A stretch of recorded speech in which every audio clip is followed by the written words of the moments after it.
Halo semua, pada video kali ini kita akan membahas salah satu materi dari akuntansi manajemen.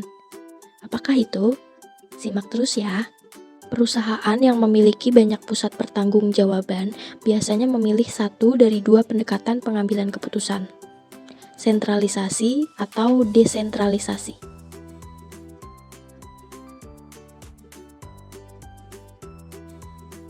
Nah, yang akan kita bahas kali ini yaitu mengenai desentralisasi.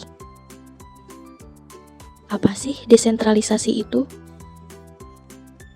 Desentralisasi adalah organisasi yang mendelegasikan otoritas pengambilan keputusan pada tingkat yang lebih rendah.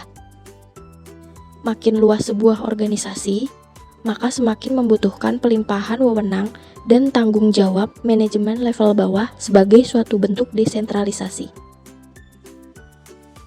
Penting nggak sih desentralisasi bagi perusahaan itu?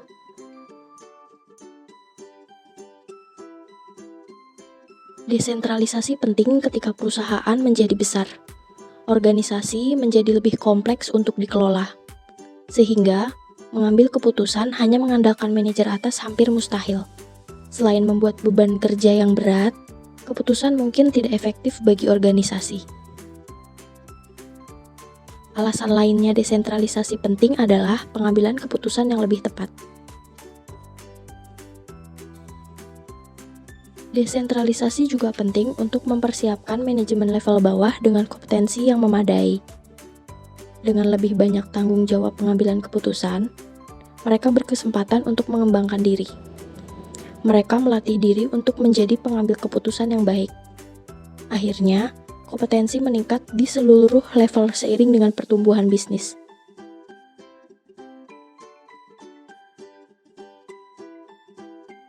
Meskipun begitu, desentralisasi memiliki kelebihan dan kekurangan. Mari kita bahas satu persatu. Kelebihan dari sistem desentralisasi yaitu pertama, manajemen puncak dibebaskan dari pemecahan banyak persoalan sehari-hari. Kedua, manajer tingkat lebih rendah pada umumnya memiliki informasi yang lebih baru dan terperinci mengenai kondisi suatu tempat. Ketiga, pendelegasian wewenang pengambilan keputusan kepada manajer pada tingkat yang lebih rendah dapat memberikan respons lebih cepat. Terakhir, memberikan pengalaman pengambilan keputusan kepada para manajer tingkat lebih rendah. Selanjutnya, kekurangan dari desentralisasi yaitu pertama, memungkinkan manajer membuat keputusan tanpa sepenuhnya memahami gambaran keseluruhan dari perusahaan dikarenakan pemahaman yang sedikit mengenai strategi perusahaan. Kedua, kurang koordinasi bagi manajer-manajer yang memiliki otonomi. Terakhir, manajer tingkat bawah dimungkinkan mempunyai tujuan yang berbeda dengan tujuan perusahaan secara keseluruhan. Selanjutnya, faktor yang mempengaruhi desentralisasi yaitu ukuran organisasi, ruang lingkup operasi, sistem kontrol, dan kualitas manajer.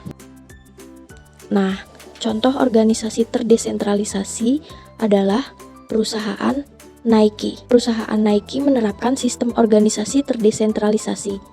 Perusahaan tersebut telah mendelegasikan banyak otoritas pengambilan keputusan ke tingkat pasar lokal.